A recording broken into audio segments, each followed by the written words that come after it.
Nah, correct, correct. So this this version is very tough.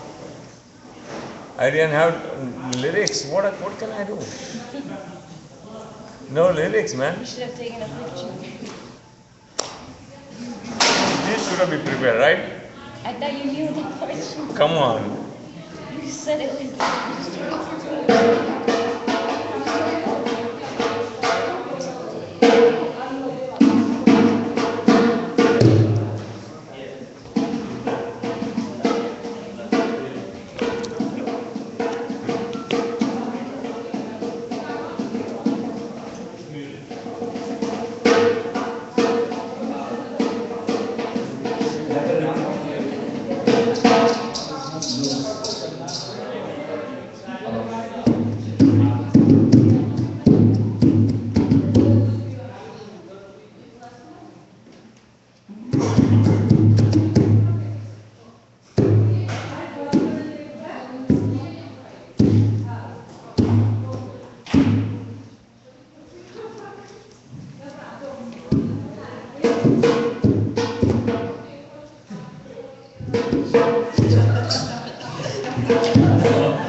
It might as well utilize it.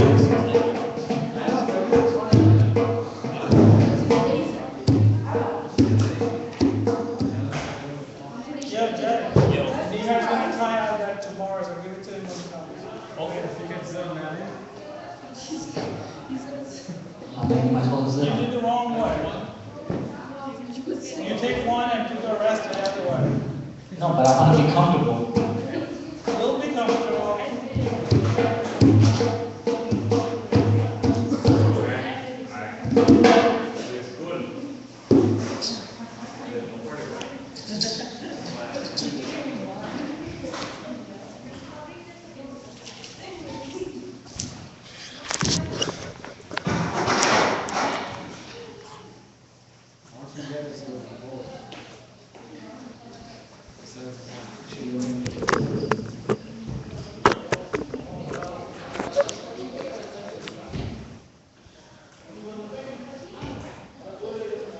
Alright, so I'm doing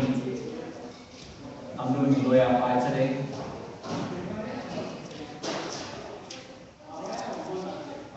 So in the somewhat 1877, on the last day of the dark half of the month of Gayatri, at night, Swami Sri Sahajanand Maharaj graced the royal residence of Surabha in Loya. He wore white trousers and white printed tunic jeans. He had fixed on a white turban on his head. Before his lotus-like face, supreme saints and devotees from various regions had assembled in the holy meeting. Then Sriji Maharaj asked, "All supreme saints, how can a person be said to be frank in telling his inner thoughts? How would a person be considered deceitful in not telling about his inner thoughts?" So, did we get the question? You got the question? You want to repeat it again? How can a person be said to be frank in telling his inner thoughts? And how would a person be considered deceitful in not telling about his inner thoughts? One last one. Then Sriji Maharaj said, how can a person be said to be frank in telling his inner thoughts? So, you know what frank means? Honest, yeah. So, how can a person be said to be honest when telling his inner thoughts, right? How can you tell if a person is being honest when he's talking about his inner thoughts, right? And how can a person be considered deceitful in not telling about his inner thoughts? So it's the opposite, right? You got it? When the Supreme Saints could not reply, Sriji Maharaj said, if a person is weak so far as the observance of the 5 fundamental vows of Panchavartmans is concerned, and if he cannot overcome them through his own will, he should frankly confess the same before a saint who is free from such weakness. If he has found a fault with the saint that that should also be revealed to him. And if any thought about lack of confidence has come, that should be declared before him. Then he is called frank. And if he does not reveal all such inner thoughts before a saint, he should be known as deceitful. You get that?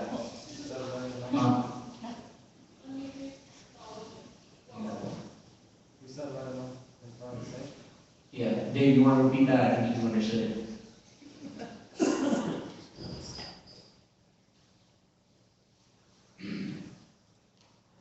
So a person can be person can be considered honest if he has weaknesses in his sponge plan. If he sees faults in the saint, or if his confidence in God is faltering. If he reveals these to a saint, then he can be considered honest. So if he reveals his big mistakes to a saint, then he's honest. If he doesn't, he is considered deceitful. Right. So yeah, that's pretty much what God's saying is. It's just if he's able to realize that he has these weaknesses, especially with the sponge plans, and he's able to tell that before a saint, then he's being frank when it comes to revealing his inner thoughts. And he's saying that if he cannot do that, then this person should be known as deceitful. Then speaking about, I have to ask again, with what skill should a wise but deceitful person be identified? So he's saying he's saying, what skill do you need to be able to identify a wise but deceitful person? But that's kind of weird, right?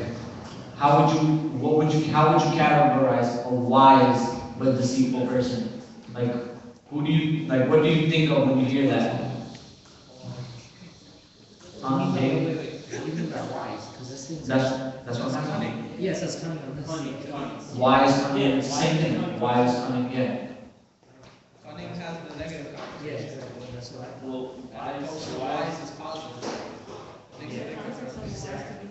It's not wise, it's smart. Yes. But like, it says wise, that's a positive. Do you hurt his pride? Yeah, but sometimes, in this way, they're not talking about wise in a good way. It has a bad. Yeah, that's wise, like a smart ass. Yeah. Oh, I'm sorry. Oh man, look. Yeah, I'm sorry. Yeah, but so with what skill should that wise but deceitful person be identified? That's what God asked. And so again, the saints couldn't reply. And God says, he can be identified thus. When such a person comes in contact and lives with the wise person, the latter would watch him eating, drinking, standing, walking, moving, etc. And when that person keeps away, the wise person would arrange to get all news about him. Then all his deceitfulness would be identified. You want me to read from the other one, right?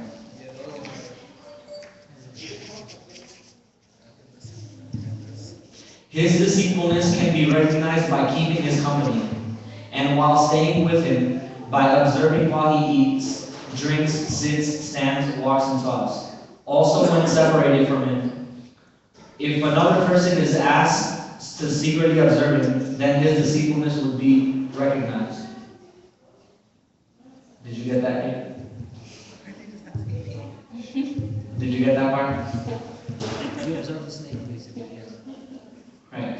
But, so, my question is, this is a real question, I'm not trying to throw a curveball or anything. Why would it, so we established already that person is deceitful, right, and cunning, wise, whatever you want to call it.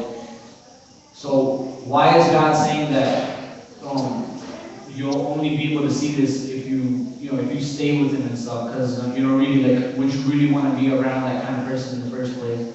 So why is God saying that you'll be able to recognize that only by staying with him and watching what he does and things?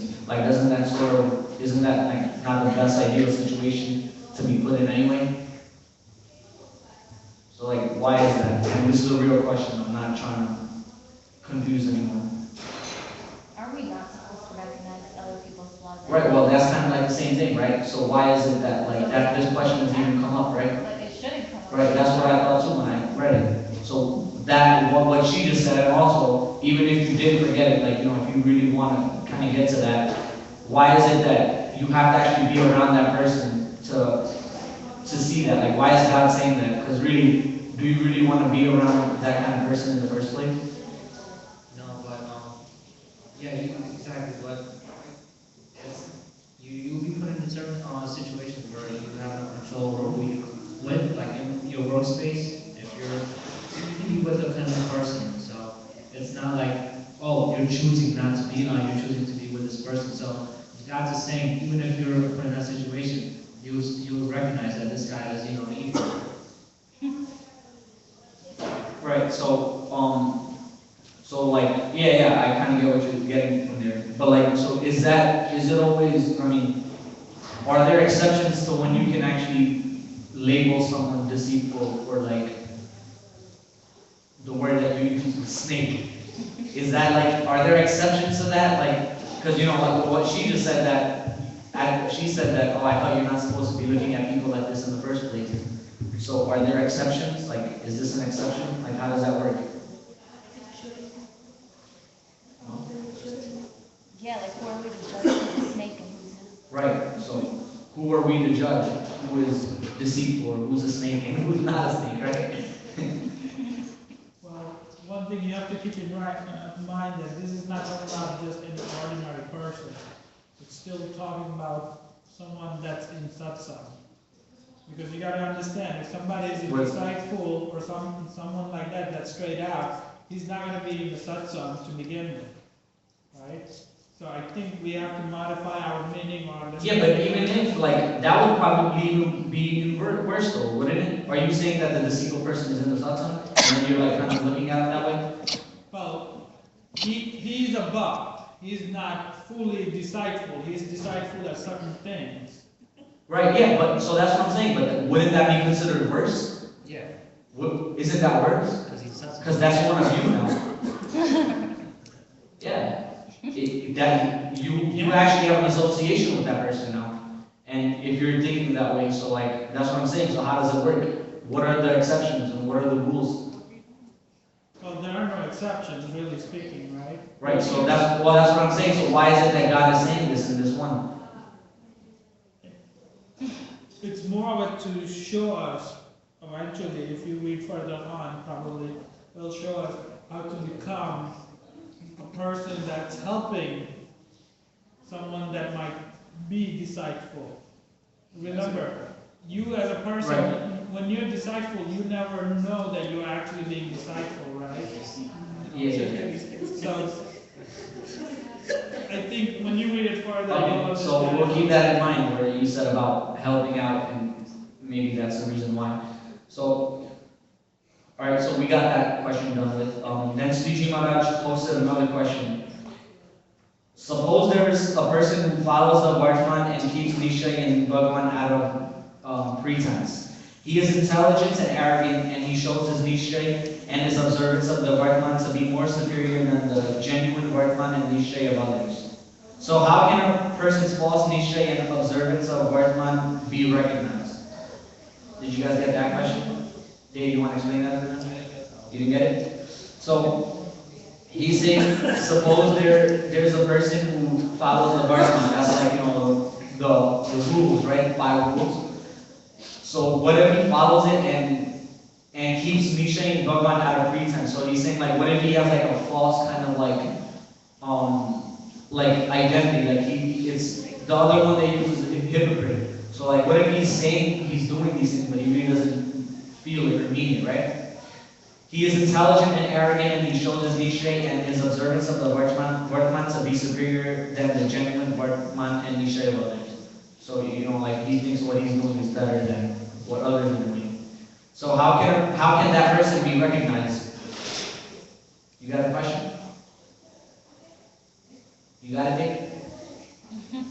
No, really, did you get the question? So, it it's kind of like the same thing as the first question he asked, except he kind of modified it a little bit. He gave you a specific example of a kind of person who thinks this way of himself and how the way he thinks of others.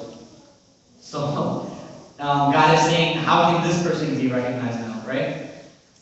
So once again, the Paramahansa were unable to answer the question. So Sriji Maharaj replied, his pretense should be recognized when his reputation is insulted.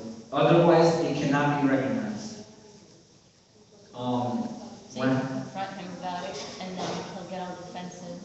No, that's not what he's saying. God's saying that he's saying that this person, you'll know when that person is like this when an ordinary situation will happen and his reputation is hurt by it.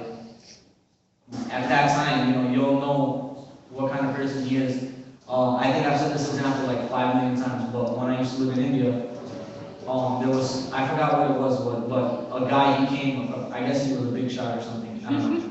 But he came and the Swami and them, they were just like, all right, give him food, whatever, in the main hall where we used to eat. And apparently he thought that we should have ate somewhere else, like in a chair or whatever it was. So they said, no, this is not going to happen. He literally, I seen it happen. He walked out and just left. That was that. So that's a good example of that, where when a person's reputation is hurt or insulted, that's when you see his true colors. That's what God is really saying here, where in these kind of situations, you see someone's true colors when his reputation is hurt or his pride is hurt, right? So again, Sriji Maharaj asks, which thought causes a person to deflect from his nishay in Bhagavan and observance of Vardhana? Which type of thought would not cause a person to deflect from them? Also, if there is a time span, from what duration must these thoughts remain in order to deflect a person from his dharma and his nishay in Bhagavan? Dave, you're really going to need to explain that second one, because I know they didn't get it. Go ahead, come on, I know you did.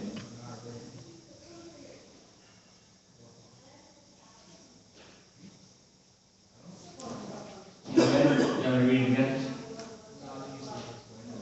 I'll read in the book. What kind of thoughts would demoralize the person from his faith in God and from the observance of the 5 fundamental vows? And what kind of thoughts would not demoralize them from the same? So he's saying, what kind of thoughts in your mind would cause you to lose your faith in God and kind of stray away from the 5 fundamental vows, the 5 rules. And then he has to say, the flip question is, what kind of thoughts do you need for that to not happen? And then the second part of this is, what is the duration of such thought and as would demoralize him from religion and faith? So he's saying, what is the duration of these thoughts? Is there a time span? And so again, the Supreme Saints could not reply to this question. Then Sriji Maharaj said, there are some thoughts which cannot be done away with, despite efforts to remove them. Such thoughts may be improper in observing religious codes.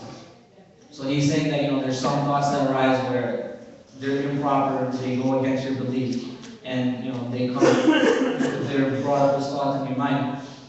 Such thoughts may not occur for a fortnight or a month, but they may appear on some days. So it doesn't mean that they have to be continuous thoughts. You may not get them for months, but then out of nowhere, it just comes up, these bad thoughts that go against religious codes. Such thoughts bring religious fall to a person. The same should be known for the faith in God. When he removes such a thought by thinking over it, and if he strengthens his thought which will not allow an evil thought to rise, he would not fall from both. Did you get that? Yes. I could be wrong. That's What fine. if, It's a lot to understand there. in the case of if you're talking about faith and I don't know, something happens and you start blaming God for it, then I don't know. Forgot. I lost my train of thought. Didn't he say something about that like last week? How, like, you can't blame him, kind of.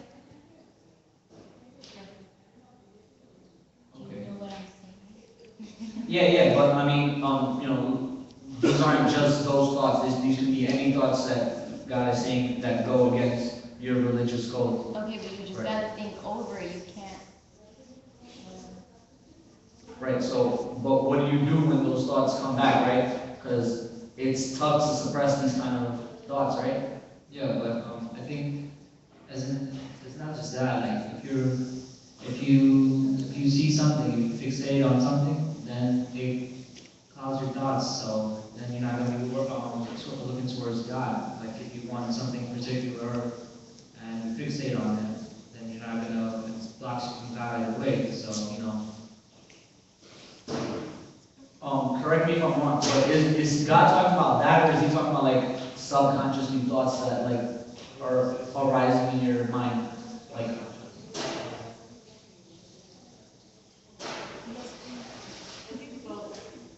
Ask both because then it both, of them, regardless, keeps you away from God. And it's all in your mind too. If you fixate something in your mind. That's just how you're wired. That's always going to happen. So in order to overcome that, you have to suppress those thoughts and think about God. But sometimes you make a conscious decision to think about something, which is also driving you away from God, which is what Far's talking about. And in that case, you do the same thing.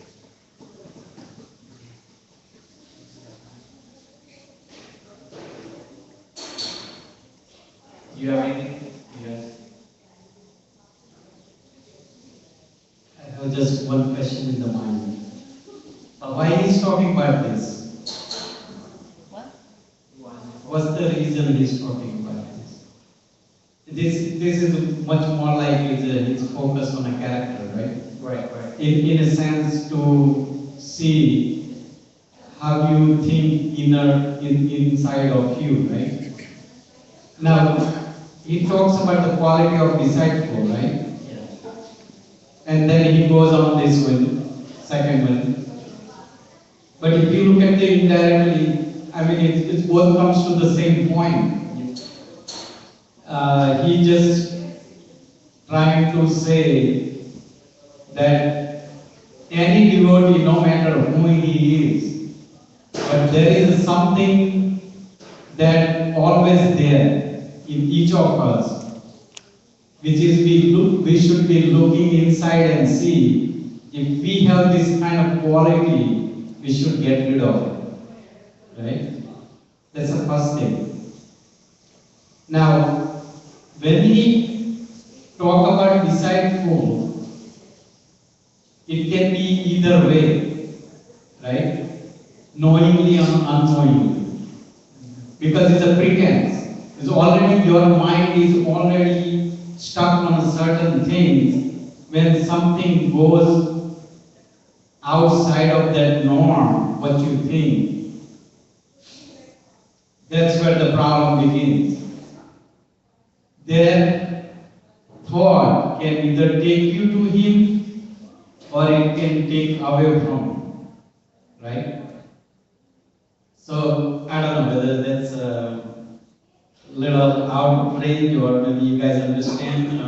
This reminds me of the thing. Didn't God say that you should have like 2 good saints and like 4 good haributas, just so if you do go on the wrong track, they can pull you back in? Why he's saying to be honest? Because when you go to saint or good haributas, right? If you're not being honest and decideful, you're not doing good things for you.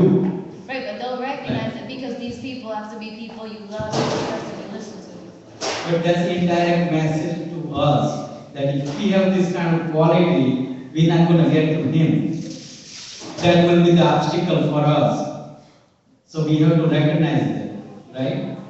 Or someone You can be else good to devotee, recognize right? it and You tell can be good devotee. Huh? But if you have a little bit bad character in it, that will prevent you from going there, right? Yeah, but that's why you have sources.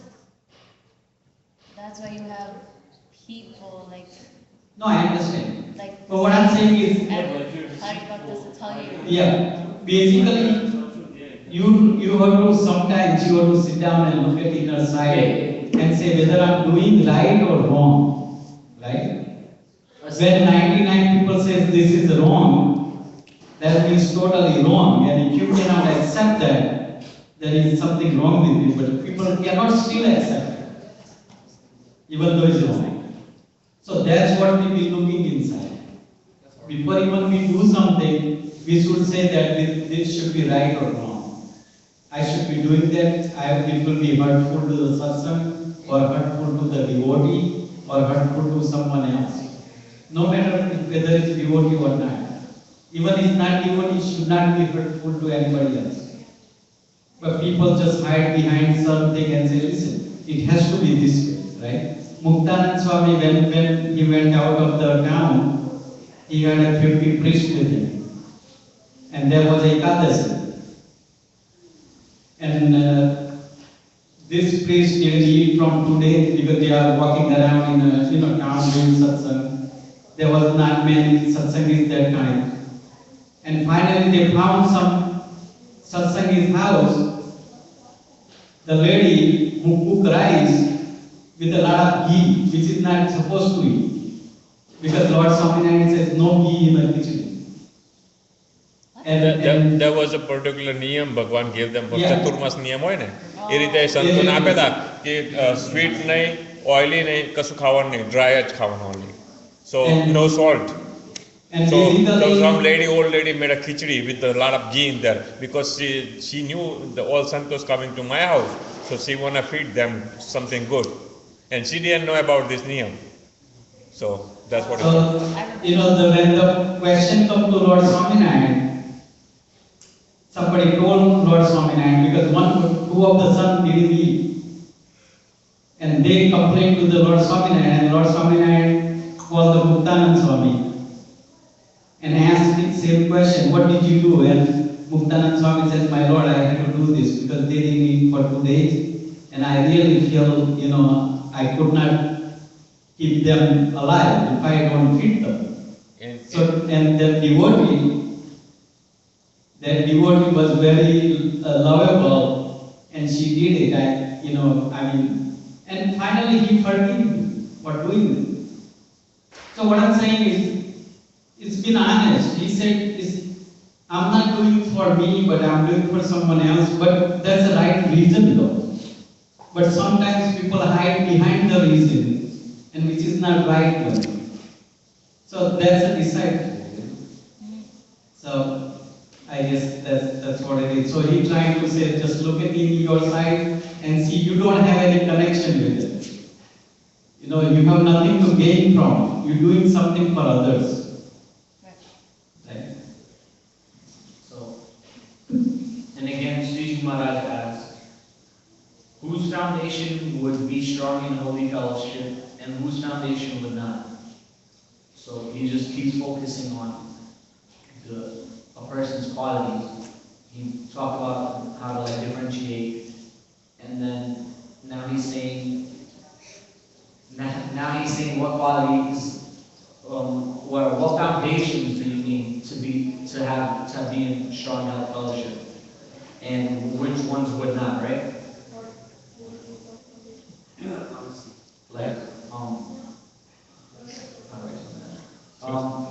What are the main things that you need to stay in the satsang, right? Stay stable. Yeah, to stay stable, The right? fourth question.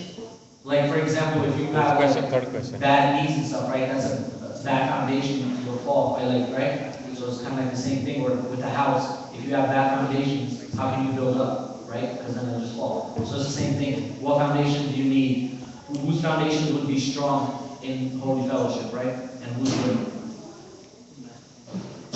The supreme saints had no answer to this. The answer was given by Sriji Maharaj thus. Dattatreya embodied the virtues from the 5 fundamental entities: the moon, animals, a prostitute, a virgin, his body, etc. So I tried to actually look up some information on this person. I I know it's a three-headed, right? The three-headed God. But I don't know. I found some crazy stuff, so I don't know. Like I don't know if it was true or not. No, say. I don't know. Like I read a little bit and I closed it because it wasn't like I don't even know if it was appropriate. So Why? I don't know. It was talking about all this like crazy stuff that I read. What was the crazy It stuff? was like the guy was like he vowed to walk around naked and like all this like stuff. Like after that, I was like whatever. I don't know. I tried to look at other sites, but I didn't find anything. So I was like I didn't look any further. But so I mean, if you guys know like briefly who like give a background, that'd be good. Because I don't know if what I researched was correct or not. Say about the Tatre. So yeah, I don't know. Okay. I mean, I know very well, but if you want, maybe in the next time, I'll. Dattatreya છે ને, Dattatreya, he was one of the avatar. Right, yeah.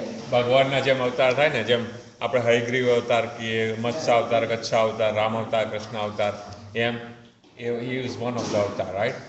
And particularly at that time, some of them Kapil Dev, right? એવા સંત હતા ને, એને બી ભગવાનના અવતારો કહેવાતા, એવા મોટા. He was, Dattatreya was one of the avatar like that. And, what he taught people, કે ભાઈ, everywhere you go in the world, any creature of this world, right? Any soul, any body, any a lie or like a tree or building or anything you see, right? A river, a tree, a road, anything. Wherever you go, if you have positive thoughts, right, you will find something positive. You will learn something. So what he says, then Panchbhut, like Panchbhut of five elements, right? Then Chandrama, the moon, right? Then it is animals, then this what do you call prostitute, and Kumari Chokri, right? Virgin woman, right? What he says from all this, like people, when you see a prostitute, what are you going to think? Like you say, I heard about this Bhagwan was walking naked in the street. So you just close it because it doesn't make sense to you, right? So when you heard it could be, okay, she's a prostitute, what are you going to do? What is your first thought? Close the door, right? So what he did, everywhere he went, even though from prostitute, right, he found something positive.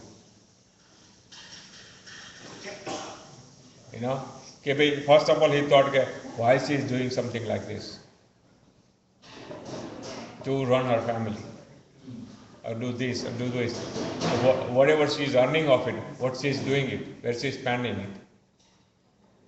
That's what it make to do these things, એટલે ભગવાને શું કીધું કે આ બધામાંથી કે છે કે મેં બધામાંથી, even though my own body, he says. He found virtue. Or he says, if I don't have hand, what I would do? I cannot, ભગવાનને થાળ ના કરાય, જમાડાની આરતી ના કરાય, પૂજા ના થાય. God gave me hand.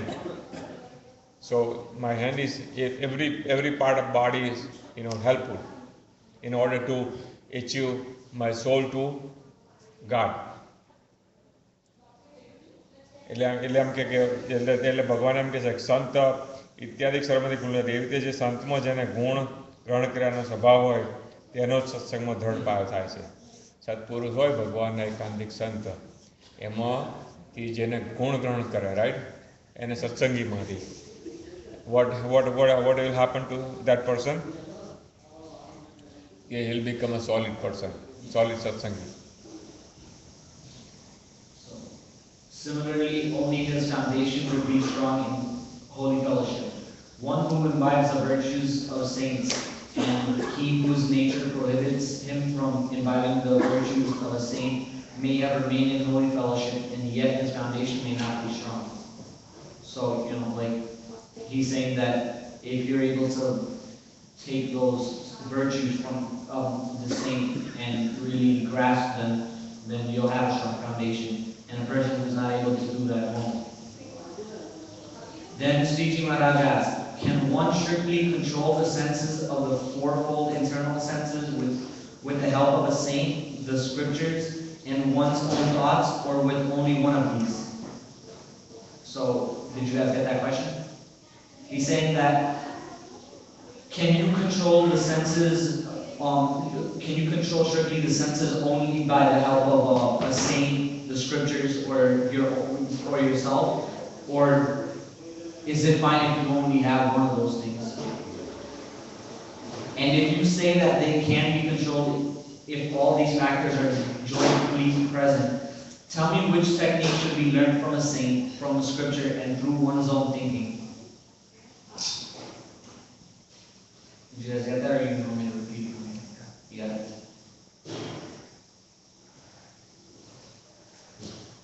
The Supreme Saints could not answer this question also. Then Sriji Maharaj said, through the scriptures, one should learn about the greatness of God and saints. The saint would show the techniques of controlling the senses, and show the technique like fixing the gaze at the nose, and would advise us not to listen to trash talks. We should learn such subjects from the saints. He should then think deeply about the same and accept all of this in the right spirit from his bliss, and then behave accordingly. So he kind of like gave a chain of command. He's saying that from the scriptures, you should learn about the greatness of God. And then through the saints, you learn techniques of controlling your senses and all this other, these other things. And then through yourself, you need to understand what you learned and then apply it, right? So it's like similar to school. The textbook teaches you like the matter. You really learn this stuff from your teacher. And then you go home and you look at all that and you think about it and you really finally can grasp that. But so if you think about it, what it's trying to prove is that really you need all three of those. You know, if you don't have yourself, then you can learn the stuff and you can read the book, but if you don't apply it, then really it's not going to help you. You'll learn very little, if not anything. And then obviously if you don't have the teacher, if you don't have the saint, then it's very hard to really do anything. And the same goes with the textbook and the scriptures of God, right? Thus, through all of these three, the senses and the antakaran can be controlled. Then again, Sriji Maharaj asks, are senses controlled by controlling antakaran, or are the fourfold internal senses? I'm going to read it from here because that's better. Then Sriji Maharaj posed another question. Are the antakarans controlled by controlling the indriyas, or are the indriyas controlled by controlling the antakarans? So, this is like, it's actually a pretty good question because you could debate both ways. So did you guys even get the question? Did you get the question? No? Someone want to explain it to him?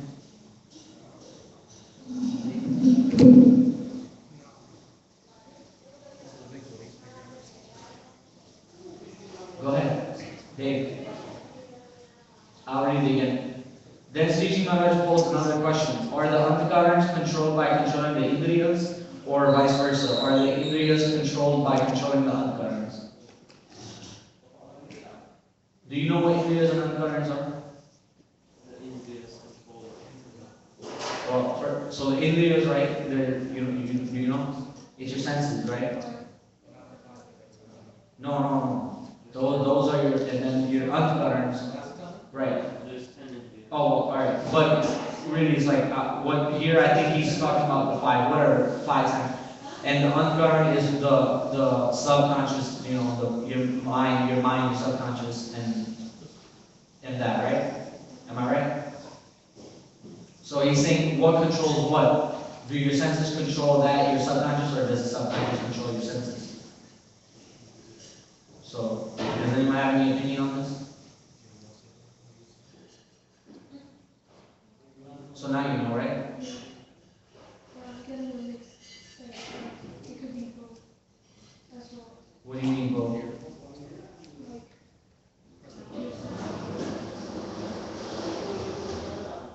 Your senses could control your what's called subconscious, or what you call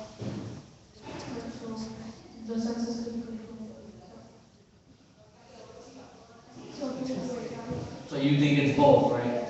Yeah, that's fine, that's reasonable. What about you? What do you think is the order? What controls what?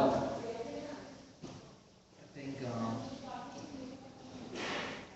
the person controls their Indias, the person controls their own Indias, then they can control their, undercurrent, yeah.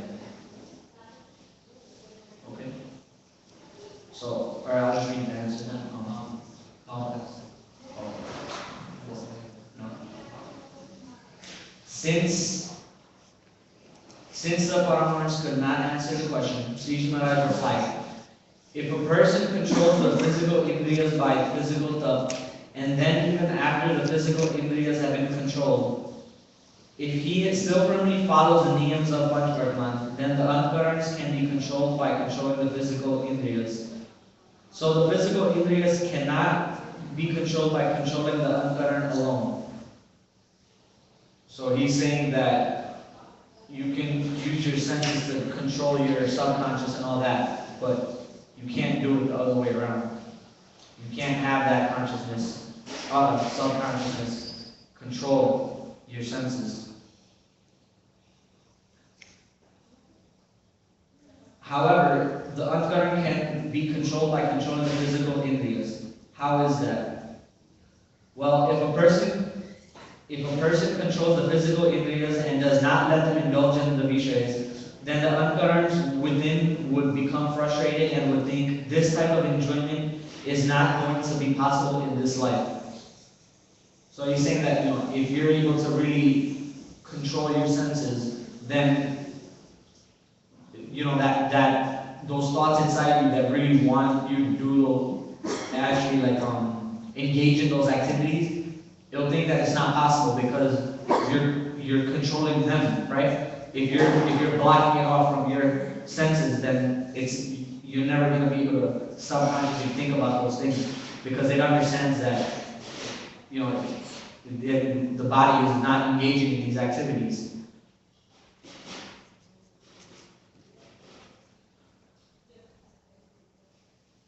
Then Sriji Maharaj asked, how can external senses be controlled and how can antkaran be controlled? So, this is the last question. So, what do you guys think about that? Like, how can you control your senses and most importantly, how can you control your antkaran, right? Because it's not, that's really what's your mind. How can you control that?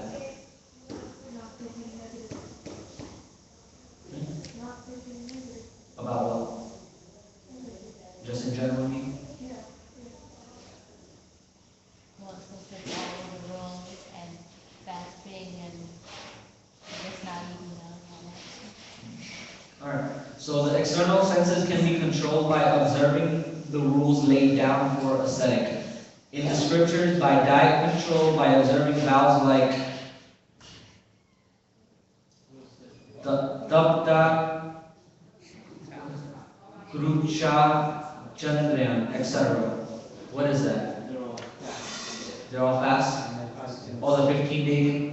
Yeah, okay. So, vows like that, etc. By consciously bearing cold, heat, hunger, thirst, by engaging himself in God narrations, devotional songs, sitting for devotional singing sessions, by remembering God, by performing yogic postures. The fourfold internal senses can be controlled by meditation upon God's greatness, meditating about God and His Atmanishta. So, Paul, you haven't said anything. What is that? Pretty simple, right?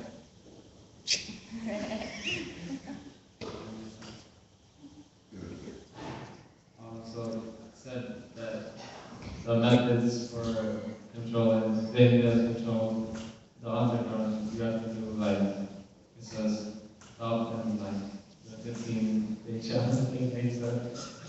The fasting. What else? Right, so pretty much he's saying that you have to put your body through, he's saying you have to put your body through all these things, cold, hunger, thirst, heat, in order for you to get a good control of your senses and your understanding, right?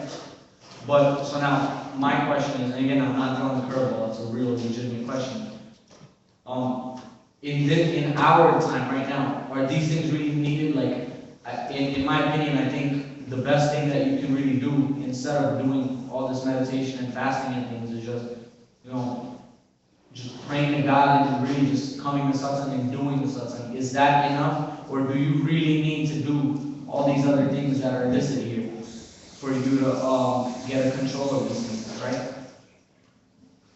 So that's my last question. You can ask him then.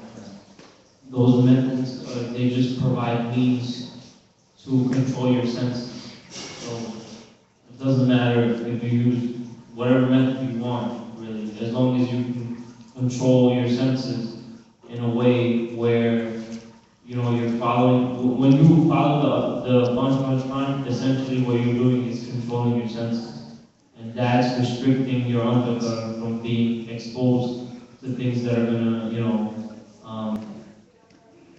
make you have, you know, cause bad thoughts basically.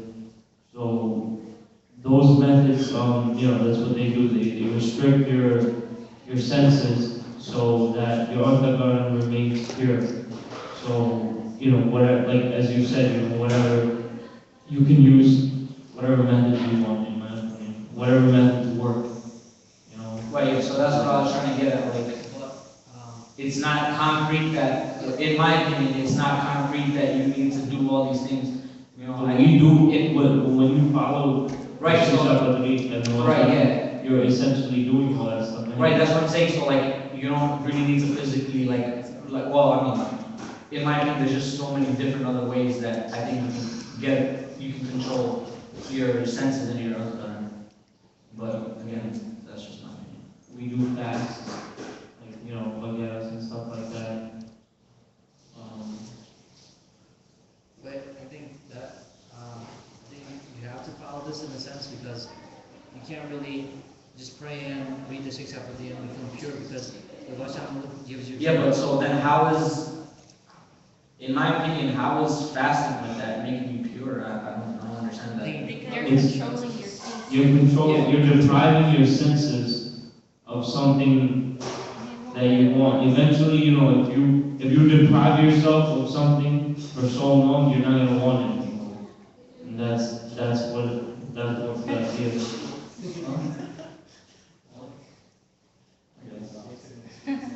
Yeah, I guess, I mean, if you do it the right way, right?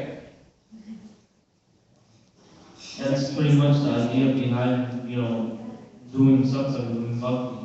It's a form of yoga, right? Bhakti is a form of yoga. When you're sitting here, you're supposed to be engaged. When you're singing, you know, you're not just your thoughts, but, you know, whatever's coming out of your mouth, whatever you're looking at, everything, it's all your senses are engaged in one thing. That's a technique. And, you know, I think it's just, yeah, I mean, yes, but I think in my opinion, it's just like this last paragraph. In my opinion, it's like, you know, yeah, there's so many other ways, but I think the main thing is that, you know, not to get too attached to these things, where, you know, it's talking about like bearing cold, heat, hunger, and thirst and things. It's just like, you know, don't be fixated on just these things. Like these are not the essentials of life, pretty much. And if you're able to understand that, then yeah, then you really have a sense of your. Because if you're unattached, then there's no need for you to do right, exactly. No, you need it. What? All these things. You need to do all these things? Oh, okay, well, I mean, that's what I asked before. Why? Right, why? So, because praying and reading the 6 Apathy is just enough. Read again. the external senses can be controlled by observing the rules laid down for ascetic. So pretty much that's the Shikshapati, right? Those are the rules laid down for us, for ascetics. No, question thi. First of all, then Sriji Maharaj asked. Then he read kar. Oh, then Sriji Maharaj asked, how can external senses be controlled and how can antkaran be controlled? Okay, the question is over, right? Yeah. Okay, then answer. The answer is, the external senses can be controlled. No, then Uttar, then The external senses. No. પછી જો પછી એનો ઉત્તર કરવા માટે કોણે કર્યો? Paramahamsa, right? Oh yeah, yeah, yeah. Read, no, read it every word.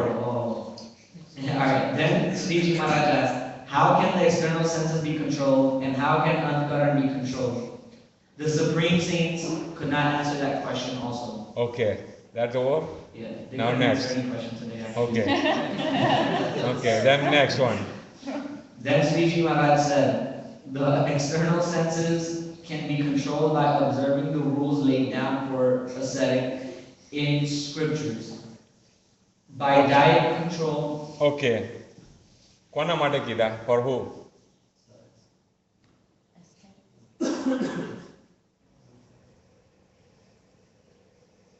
Read again. Isn't he talking about saints? Yeah. Right. So He's saying they're laid down for ascetics. so what he was talking about before? So you don't have to, they have to. Oh, they have to do it? See, lucky. No. It's not. Come on, man. You gotta understand question first of all. See.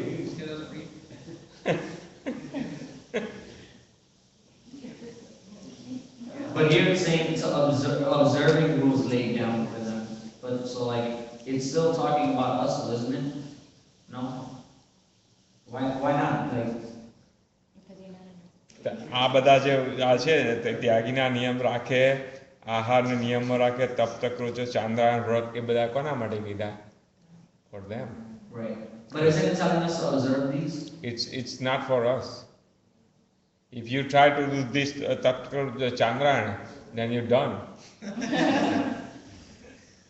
You cannot go to school, you're not able to work. So then, my question is, what's the point in putting that there? So he's talking about particular saints, for saints, not for us. This question. So then how does it apply to us? There were saints in that Sabha. That was particular for the saints. They couldn't answer any questions. It's not a wrong. No, but so like how does this Like apply? How does no, this apply to in the Vachanam 262 Vachanam, right? There is some questions related particular for only for us.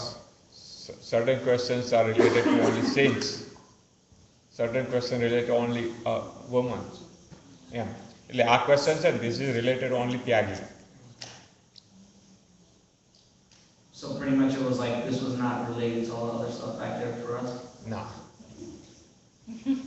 Like he explained, right? These two kids explained, okay, you do Agyaras, you do Niyam, then you come in satsang, you pretty much you doing yoga. That's your yoga. That's your meditation. Your body, mind, soul gotta be here. When you do kirtan, when you do katha,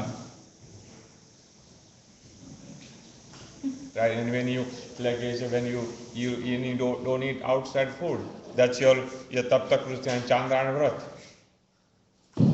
Right? When you say Maharaj say niyama ahar ne niyama rakho, what does that mean? For tyagi, they cannot eat like everything. Amna khichdi ni વાત आई है. For us, how we can relate that one? Ahar ne niyama rakho. Don't eat outside food. That's it. Right? If you wake up early in the morning, 6 o'clock, you went to school, right? And by the mistake or the food wasn't ready, you just slept without food. And until 1 o'clock, you don't eat. 2 o'clock, when you came home, took a shower and eat. What is called? That's almost a, 1 day fast. That's one of the, partial tapta kruch and chandrayana. Partially. So basically, but this is not for us. Okay. Doesn't that make everyone happier? And like, for us, if you try to do like that, પછીની લાઈનમાં જ તબ તક ચાંદન વ્રત કરે પછી જાણીને શું કહ્યું જો રીડ કર purposely, right? Yeah, by consciously bearing cold, heat, hunger, thirst. So if you try to if we try to do that, what would happen? I'm not sure. What is lunching tomorrow? You know?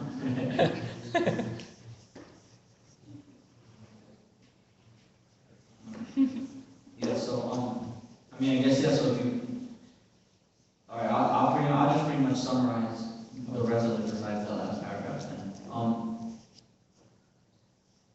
Yeah, so, the main thing that I got out of all this was, you know, really, if you think about it, if you go backwards, the foundation, really, you need a strong foundation in order to survive in here, and to, you know, really sustain yourself. And so that's the best way that, you know, we can think about that, is just not just getting your virtues from the saint, but from one another, like the God that Avtar did, right? You know, he was able to get virtues from everyone and anyone. And so, you know, we don't have to be that extreme. It would be great to, but, you know, for me that'd be tough. But really, the main point of that is that you really need to, in order to sustain yourself and really build yourself as a stronger person, it's important to gain these virtues out of people, because you can't go around looking at the negatives like that. If you really gain positive, like, you know, like God has said, when you see positives in someone else, you acquire that, you acquire those positives. And so that's really the first part. And then the second is, if, you know, like we explained in the first two paragraphs, if you really have these issues, then it's important that you first recognize it. And if you really want to improve on that, then you can't lie to yourself, obviously, but you can't lie to others about it either. Because then, what's the point? You're really not going anywhere. So that's what God is saying is deceitful. When you really can't, when you first don't recognize it, but let's say even if you do, you're not able to accept it, then you're deceiving, you're being deceitful to yourself and to the others around you. And so, you know, that's that. And then being frank in these inner thoughts, pretty much, it goes the same thing. You know, you really have to understand yourself, and you have to understand what these issues are inside of you in order to come up stronger, right? And so that's pretty much what I got out of this. If anyone else thinks you could say something.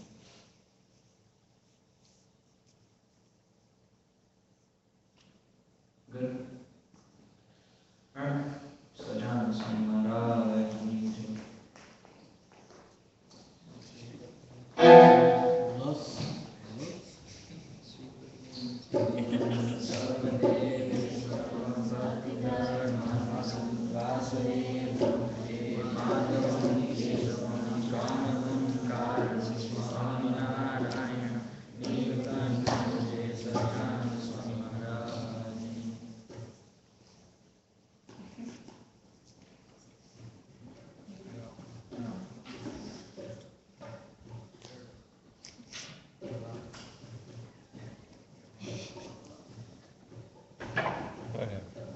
No? You have something to say still? No?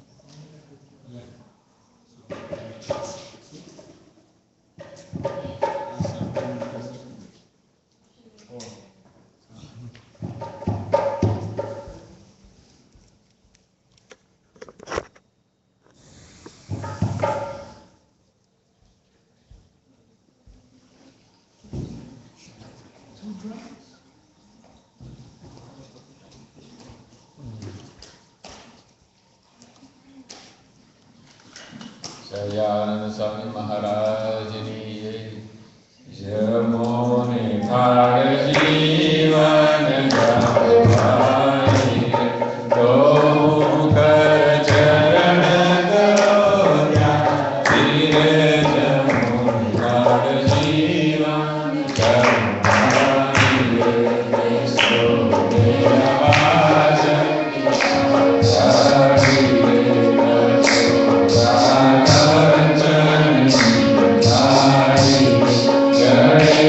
Vara Shambhu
પતી જવાની લાગે.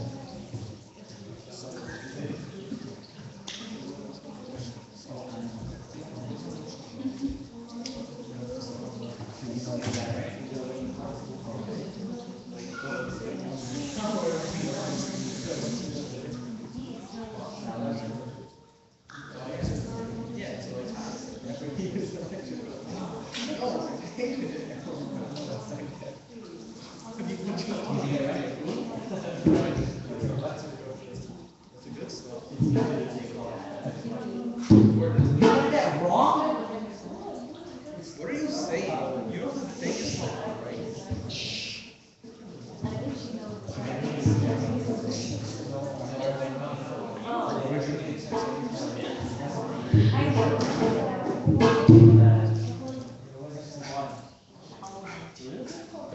Type Babu has.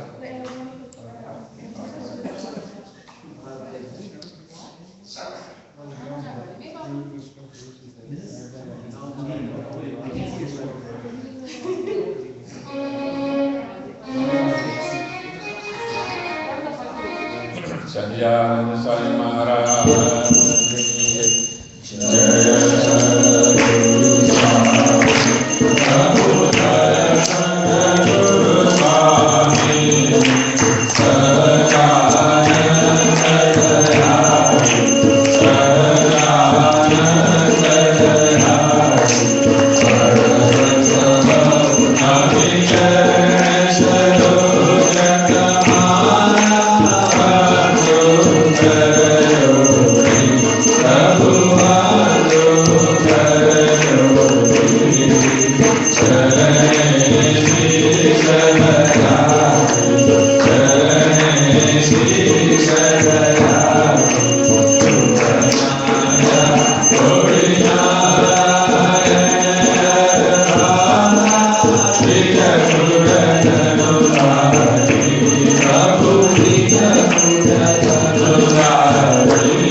Mama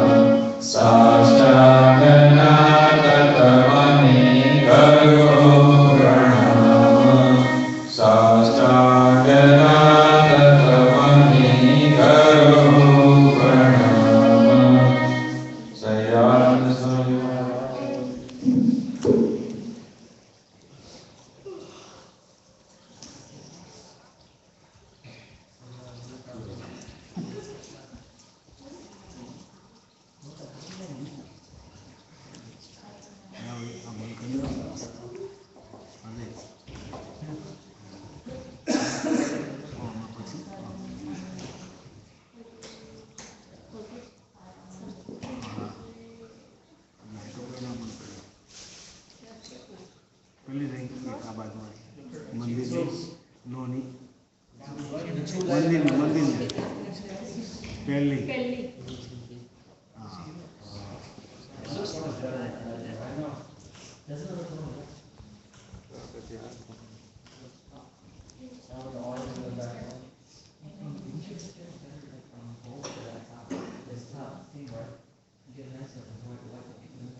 It's yellow. Yeah, right. It's yellow. Yeah. It seems yellow. Yeah, yellow is disgusting. This one was fun.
Puri Prabhu Sakara Muni Kesham Swami Narayana Divya Murati Swami Narayana Divya Murati Santana Ke Visaram Hare Prabhu Santana Ke Visaram Pure Prabhu Sakara Muni Kesham Akshara Parayananda Gana Prabhu Kiyo Hebu Paratam Jai Milat Jana Tarata Maya Jai Milat Jana Tarata Maya Lataya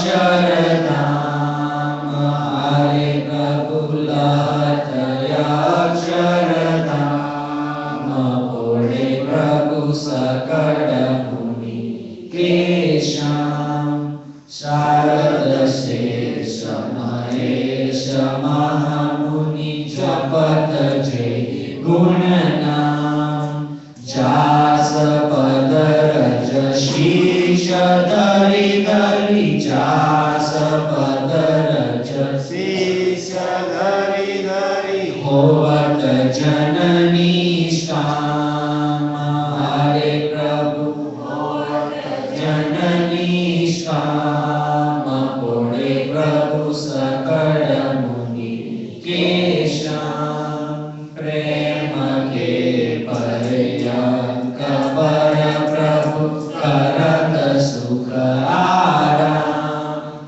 Muktananda Nija Charana Linga Guna Muktananda Nija Charana Linga Guna Gavataya Gojam